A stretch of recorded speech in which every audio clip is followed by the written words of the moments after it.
Good evening. Welcome to Bridging the Gap. I am Bishop Vanessa M. Brown. I am very happy to be here with you on this evening.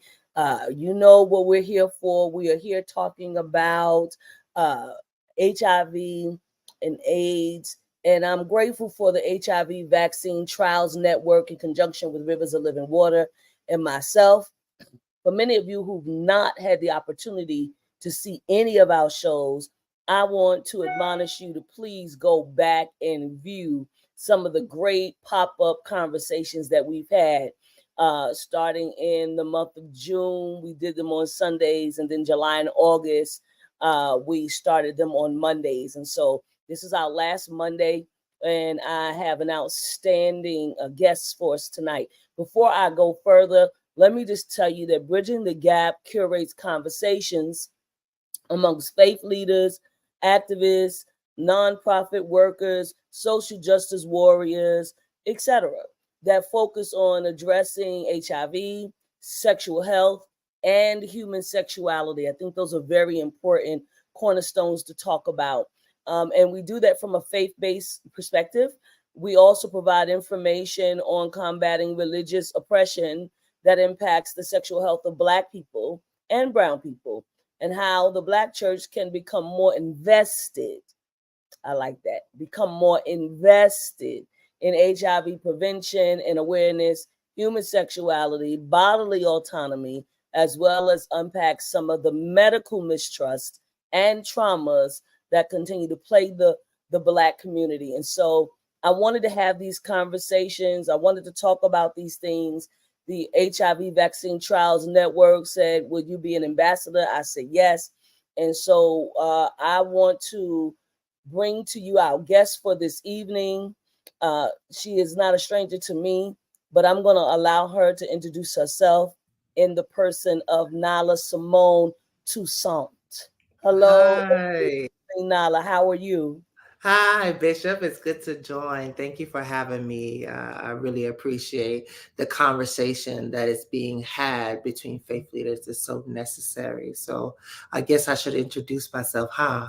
Yes. Tell the people who you are, what you do. Okay, awesome. My name is Nala Simone Toussaint. I have had over a decade of working within community across marginalized folks, particularly Black, Brown, Indigenous, with the intersection of queerness and transness, and looking at how we do healing through a global approach. I have had the privilege to work at Collinwood Community Health Center for close to a decade, working on HIV prevention through PrEP strategies and other things like that. Then moving on to policy, working at Girls for Gender Equity. Now I am currently the Director of Program and Advocacy at Marsha P. Johnson Institute. I also am the founder and director at ROAD, Reuniting of African Descendants, where we are doing global initiative to support trans and queer folks within the East region of Africa. We also are working with trans communities in the Caribbean. So that's a little bit in a nutshell. That's a Also, lot of it. That's a lot of it. Girl. I ain't listen. So much work to be done here and abroad. And I'm absolutely. grateful that you have your hands and your feet in all of those waters, working to make more just, Mm, more just world for all of us. And so I said, you know what, Nala's the perfect person. And let me see if I can get her in the midst of all her busyness to yes, have ma'am. this interview with me and to talk about COVID, Hmm. one of the pandemics that hit us really, really hard. And I want to also talk about HIV.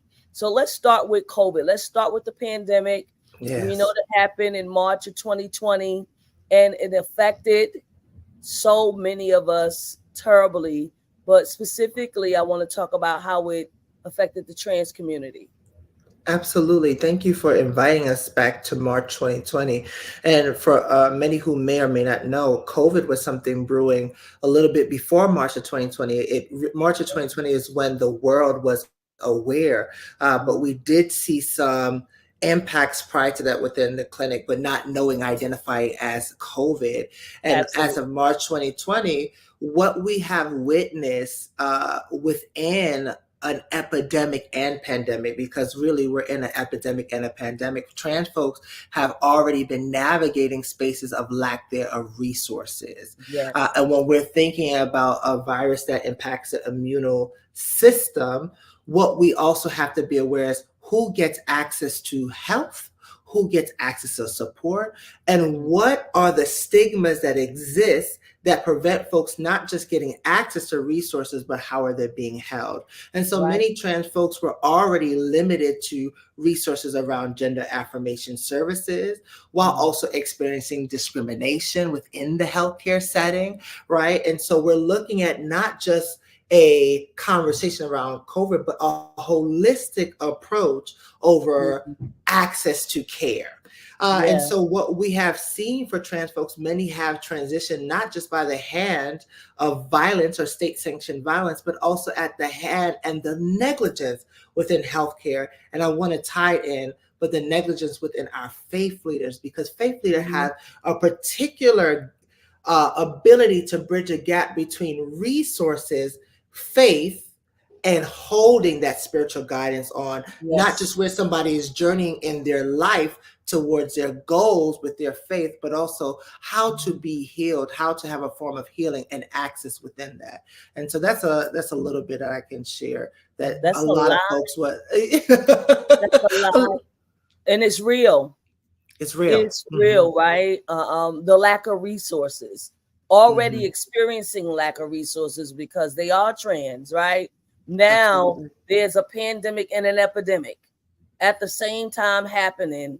So more lack of resources, right? Absolutely. And I know that it is true, simply because we've had members from our church to uh, get waylaid in the quagmire of all of that, right? Hmm. All of the lack of resources, all of the things. And yes, you are right.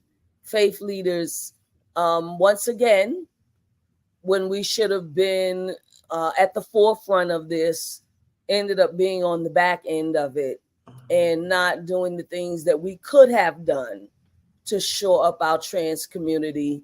Um, yeah, I mean, when you talk about a membership, you talk about the entire membership, right? And not just a certain amount, right? Or not just a certain few. And so I do feel that deeply when you say that, when you talk about that. And so what do you feel? This is, Reverend Tanya calls it Monday night quarterbacking. So this is quarterbacking right now. What do you feel that could have been done resource wise as it relates to the trans community, um, the church community? Like, how could we have? Because I'm just getting the feeling that this is not the last of Mm-mm. pandemics and epidemics that we will see. When you ask that question, it allows me to have the conversation around the ecosystem in which we exist in. So we're not just having a conversation about HIV, but we're having a conversation about how individuals move through this world, from education, right? School. If we have a conversation around HIV and faith, we also have to talk about school push out. Mm-hmm. Many trans folks have experienced school push out, therefore resulting them not having that educational resources or the access. When you're in school, you not just have access to education, but you also have access to nurses. That's right. You also have access to guidance counselors. Mm-hmm. So we're not just having that conversation, we're also having a conversation around employment. Employment also gives you access to what? Health insurance. That's right. And so we're looking at a conversation around policies that exist that not just prevents trans folks from having access, but we're also looking at the policies around criminalization of those who have are living their life and navigating life with HIV. Right. And so when we look at the South, particularly within the United States of America, we're still dealing with some of these HIV criminalization laws, or laws that impact the well-being of individuals who are trans and And queer. talk about that specifically. I want you to really key in on that because we just came from the South, just came from Atlanta, where Yes. it's very, very real in terms of Mhm. laws that are impacting our trans community. So say a little bit more about that. For example, we are now in a lot of anti-trans laws, over about 400, that has happened through a lot of national uprising of, I guess, the right wing, you can say. And so what we're seeing is all those laws that had increased access to gender affirming care have been rolled back, right? And rolled back at a significant, rapid pace. And so, for example, in Atlanta, we know that for Atlanta, there was a law, a bill that has now rolled back around gender affirming care for trans folks, if I'm not mistaken, or particularly in Georgia, I should say. Yeah. Yeah. And we see that in other states. This is not just that we're seeing 20 states are experiencing the rollback of gender affirming care. We're not even just talking about trans, but we're talking about individuals and families that have trans folks. Yes. To the point that there is a criminalization law for any parent that takes their child to experience gender affirming care through a doctor and family planning. Right. Right. And so just that alone highlights the gaps, but also we don't talk about the holistic approach to what happens for individuals who can't have access to care. How do we cope? We all have advice on how we cope when we don't get, when things Absolutely. don't look the way that we want it to look, huh? Mhm. And so whether it's finding love outside, whether Mhm. it's finding love with a libation or a spirit, whether it's finding love through shopping, we all have had that. And so what we really need to have is a new conversation around uh, the stigma of HIV, so that we can have conversation within our homes, within our churches, that if someone who is living with HIV or someone who is at risk, we can figure out where the gaps are within ourselves, within our community, but also tackle the policies that are preventing us from having access to care. And so we have our hands cut out, and we need to have our boots to the ground urgently. Let's talk about policy. Let's talk about stigma. Mhm. What are the stigmas after 30 years? After 30 years, right, of combating HIV and AIDS. This has been a fight. It's been a long fight. I understand that the numbers are rising, particularly in the South, but all everywhere the numbers are rising for those who are contracting HIV. So my question would be stigma. You talked about it first. What can we do about stigma? Have an understanding. Uh, as people, more and more, we have to understand our relationship with death and grief, but also how we get to be urgent with those who are living. I think we have not been urgent on understanding a relationship around the diagnosis of HIV and the impact, and that it's not as morbid. There are resources, one preventative and one retention. For example, PrEP. I know that that conversation has come up through this. So if anyone is not aware, PrEP is for individuals who are engaging in intimacy through acts of sex that can have an extra barrier of protection. Right. Right? At first, we just had medication through pills. Now we have injectable medications, right? So if you're not a person who can take pills, now there is an injection that you can take. For individuals who are living with HIV, there's a retention on making sure that there's a regimen that lowers the amount of virus and how it can attack the cells, the white blood cells, that will also impact the immune system. Mm-hmm. And so there's enough resource to understand that whether you are living with HIV or you are at risk, that we're all equal. We just have to figure out the remedy on how we love each other through that and where we can get our care from. So if we're talking about remedies and we're all equal in that, it's just a different approach.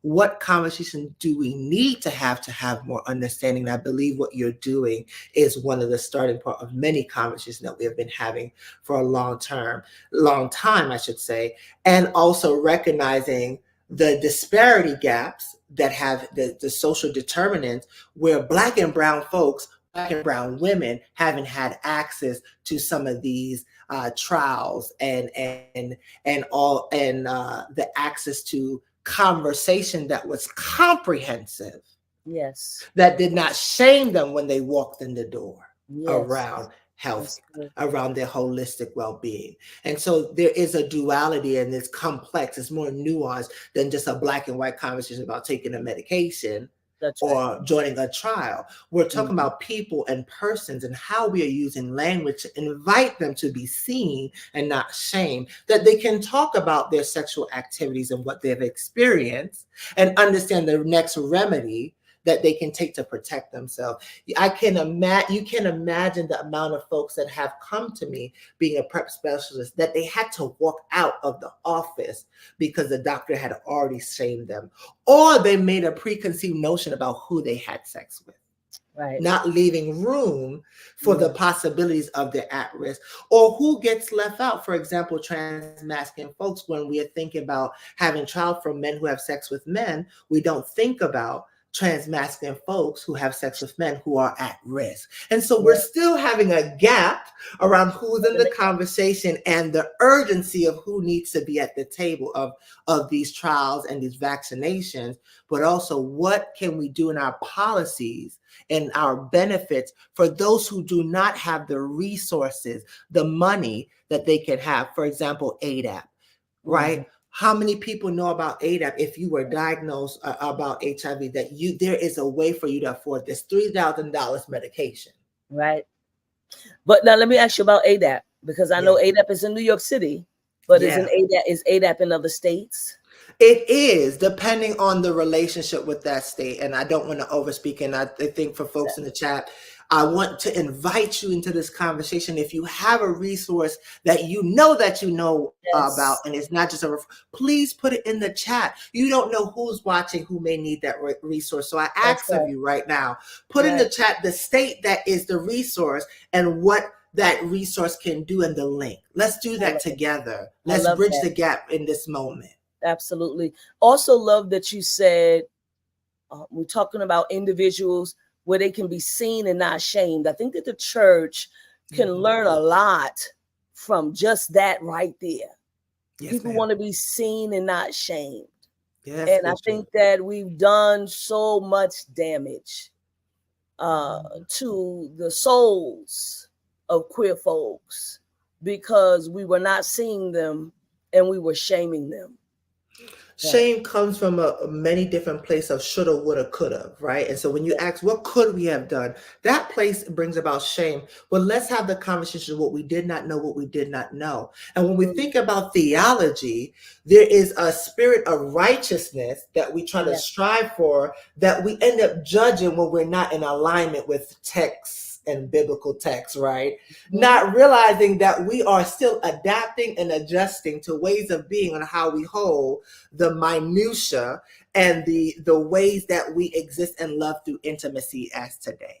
And Yes. so because we're still stuck in BC time and not applying it to this time, we're missing Yeah. opportunities to adjust and use the theology to catch us up to how we hold.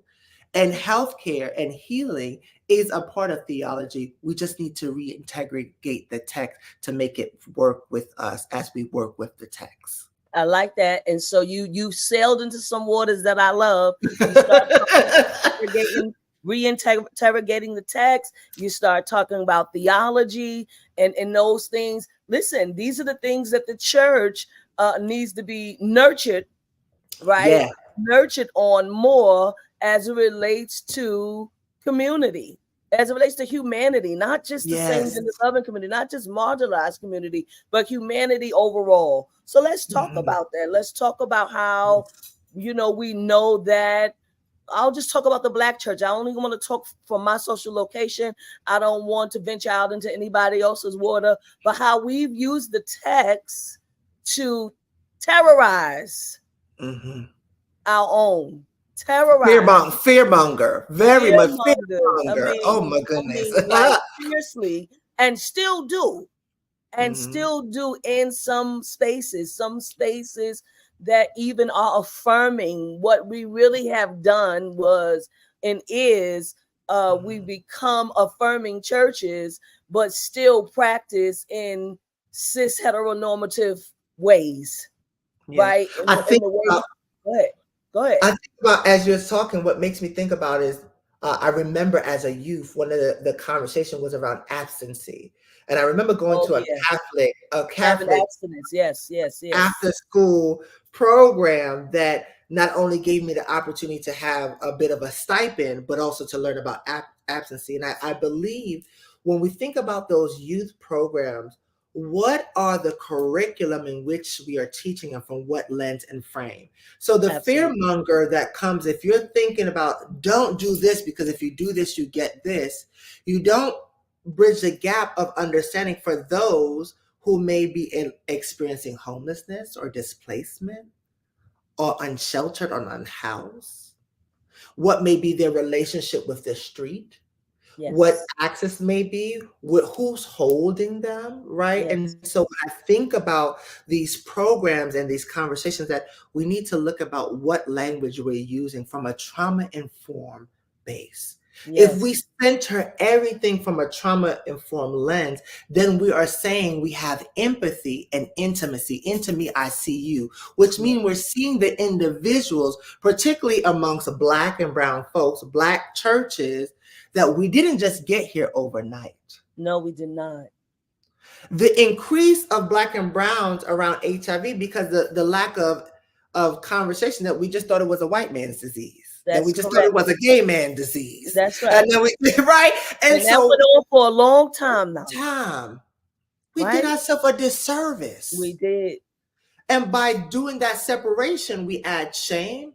But we Yeah, also did not allow ourselves to be urgent to understand how Me Too can be involved and impacted just right. by loving. Just by loving. And so, though that time period that we pretend not to know that we too can be impacted, or that we too should have an intimate relationship with learning and understanding, we put ourselves at risk as a group of people. Yeah. In that time And period, we spent pretending not to know in the church, pretending that absolutely. they died of cancer, pretending that they were, just didn't want people to know that Or people didn't even want to take the test because we of what didn't. if they found out. What the church would say, what they would do, how they affected themselves, how it affected their mama and their daddy and their uncle, all of these people. But then we didn't also want to talk about the church didn't want to talk about it when the And musician how, died, or when mm-hmm, the we just didn't, mm-hmm, or when somebody's son died, or they had cancer, and that was it. Nobody talked about how these families basically closed the door yes, on yes, yes. their family even after death, not taking their remains, not wanting to take the ash because the church. This The is not because of anybody demonization. else. The church. Yeah. We sanctioned that kind of behavior. We didn't want to bury folks. We called them We did. Jezebels. We called them Yep. all kinds of names, Yep. right? We forgot a humanity piece through Yes. God. The Yes. compassion, the Yes. empathy, the just, Yes. the how good it is when siblings dwell in harmony together, despite That's and right. in spite of. That's right. We didn't do any of that. We just act like we didn't know it. We swept it under the rug. We didn't care. And And we use God as the tool of our shamer. God was We our said witness. it. Yeah, God was the weapon. We used God was God the as our weapon. own weapon. Yep. Religion, God, and Hmm. because God said Yes, and ma'am. Yes, made Bishop. God Oh, into yep. this monster, right? And then made people run Hmm. away from the Hmm. church. And Hmm. some people ran away from God. Some people loved God and said, you know what? I'm not going to deal with the church ever again. I And they think had, about it as you speak. I think about a sister, friend, and a mother figure to me as well, Cecilia Gentili. She has yes, a play called Red Ink, and she talked about that she loved God and she had a relation, and she's known as an atheist, right? yes, She yes. said I it know. wasn't that she didn't love God, she did not like how people use God to not love her. So funny. I met Cecilia in her early days. Hmm. So I was just starting out the church, and I remember Cecilia from the Alley Forney Center, Yes, yes, right? yes, yes, yes, yes, Those yes. are the early days, right? And we watch people evolve and advance. And Hmm. Hmm. one of the things I know about Cecilia is that she always had great respect for me, and I had great respect for her. She didn't come to the church. That was Right. okay. The God of her understanding was the God of Standing.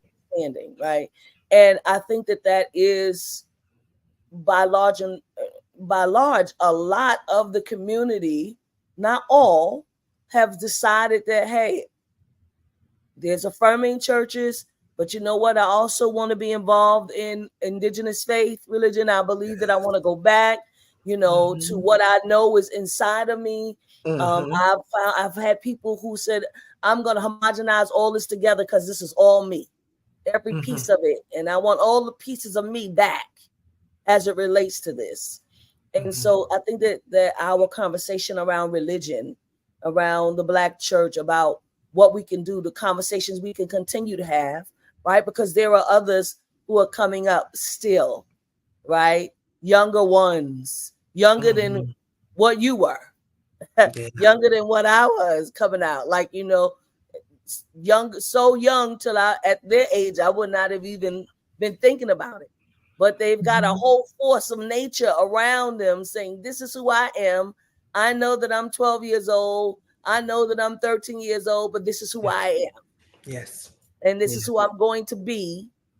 And I'm going to be this, whatever this is, with or without you. Mm-hmm. There's space and opportunity. I think about, as we're on the topic of one of my mother figures, Cecilia Gentili. I also think about how the education at an early age around how one is at risk. Yes. So much of the education system is being attacked around sexual education, the history of Black and Brown folks, right? And so when we're attacking history of Black and Brown folks, we're also attacking the way how oppressive tactics has robbed folks of access, therefore putting them at risk of not just the risk of transmission, but the risk of not knowing. There's a risk of not knowing what you don't know that you don't know. And That's so right. when you have a knowledge and we're having classes around it, it it mends those gap of understanding within the home and for that child or Right. that teenager. And Right. so, looking at individuals who engage Seren, you will imagine how many youth or teens are engaging in some type of substance, Right. whatever the case might be. We can only hope for healing within the community to help them guide to something that's a different possibility for their healing. But we have to have real conversation about what needle exchange do and what risk that creates, Yes. Yes. Real right? conversations. Real conversations quickly and soon, Yes. so I that want we are, yes, yeah, no, yes, yes. no. Finish. Yeah, so that's basically what I can say is that that is important, that we have real conversations quickly And, about and that, policy. Let's and talk about policies. policy because Hmm. you brought that up and you brought that into the conversation too. Yeah. So policy and laws are being made Hmm.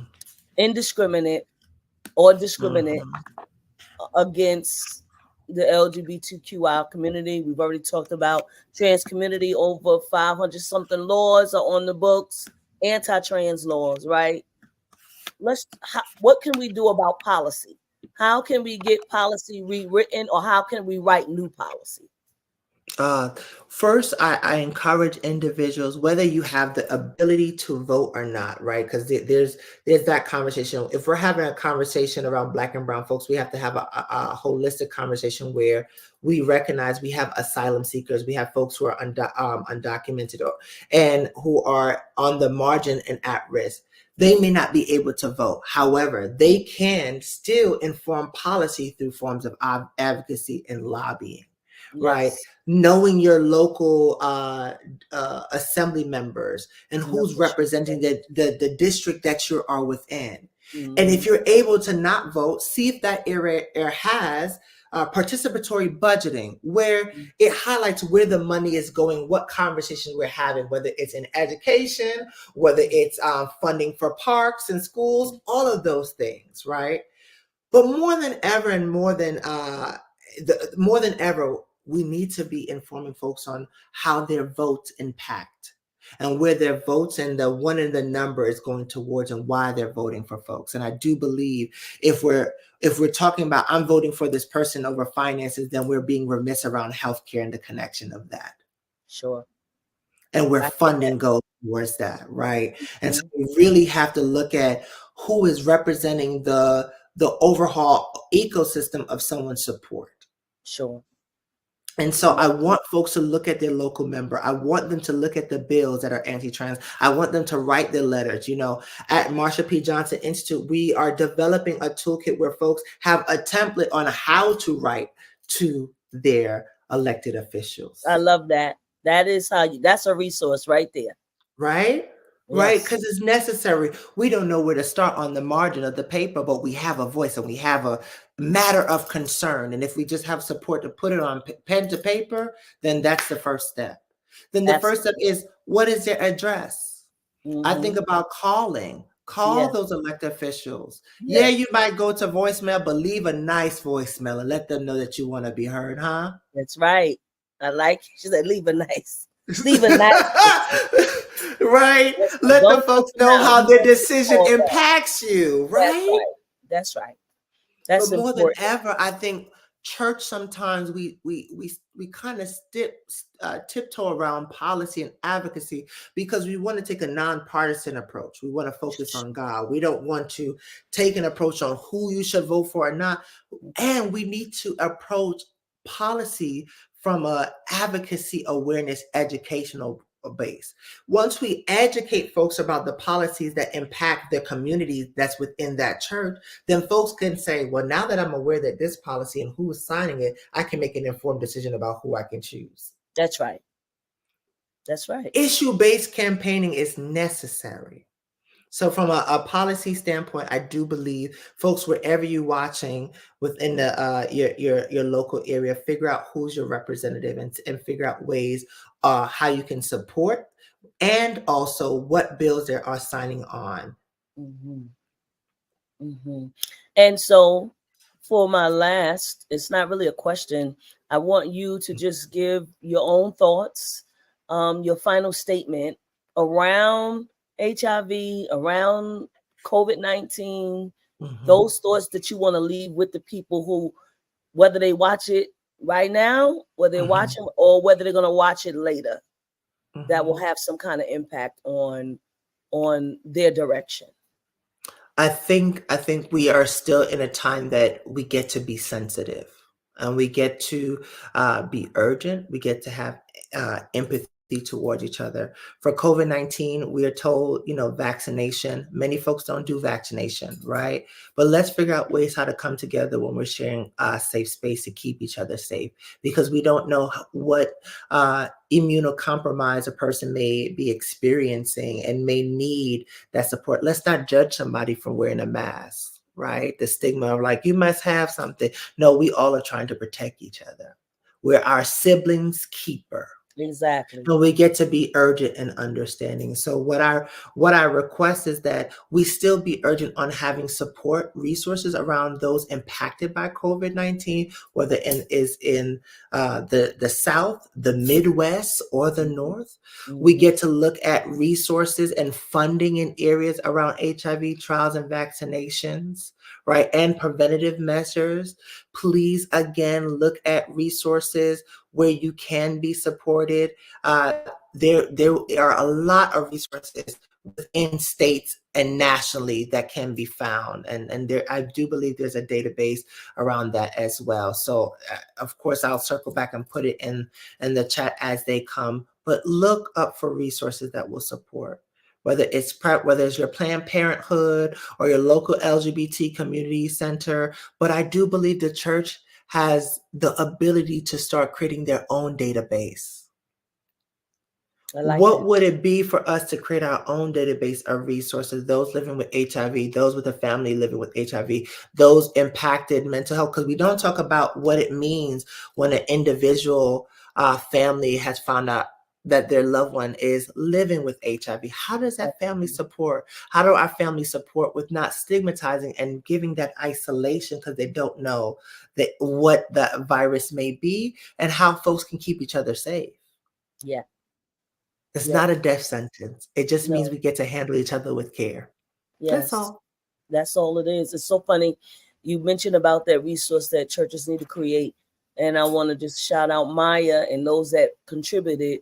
Maya created something. And I'm pretty sure that there's more things that can be added to it. But certainly it's the go to for us when people are in any kind of trouble and need any kind of resource. I think it's important that as a ministry that you have that on hand. And I also think it's important that churches need to know that they don't have to know everything. Mm-mm. You don't have to have all the answers, but you should Mhm. have resources for people that do. Community based organizations have always been our friend. And so I'm grateful for that. And I want to say I'm grateful for the work that you're also doing in Thank you. East Africa. And so I want you to give what the website is, Yes. so that people can give and start sowing into the work that you're doing internationally. Yes, thank you. So the organization again is called Reuniting of African Descendants, also known as ROAD. It is 501c3. So you can get a donation, tax donation. How do I say that in tax exempt? Yep, yep, Yes. yeah. That's a better way to say. And the website is www.theroadproject.org. Before we leave, though, I want to also give some other resources, just quick, fast, for Sure. those around HIV, such as the National Center of Transgender Equality. You can find some resources around HIV there. Positive Women's Network USA, you can find some network there. National Minority AIDS Council, which is NMAC, Transgender Health Information Program. There's the Well Project, Colin Lord, Fenway Institute, a couple of others, right? That you can Mhm. find resources around HIV, learning about HIV, understanding HIV, and also financial support, whether preventative or retention. Perfect. That's a perfect way to end this evening. Perfect way to end this broadcast with a bunch of resources so Thank you. people can know what they need to know. Because as you just said, you don't know what you don't know. But we're Yeah. giving you resources. Knowledge is read off to you. You can go back and listen to it. You can Google. Google is our friend. And so we can Mhm. find out so much information as well. Get in touch with your local pastor. If that local pastor doesn't know, try to get in touch with me. I, you know what I mean? Try to get in touch with Nala. We will get back to you Yes, if ma'am. there is some direction that you need that we can provide. Want to thank everyone for watching us on this evening. You've been watching Bridging the Gap. We are so very, very happy to have these conversations on a weekly basis. We are grateful for our guest tonight, our dear beloved sister and friend Nala, full of information, full of giftings and talents. Support Road. She gave you the website. Make sure that you go and you support that. Support our trans community. Find out what more you can do for our trans siblings, and so many other things that you can do. I am grateful tonight for your time and for being in community. We want you to have a wonderful evening. God bless you. Stay safe.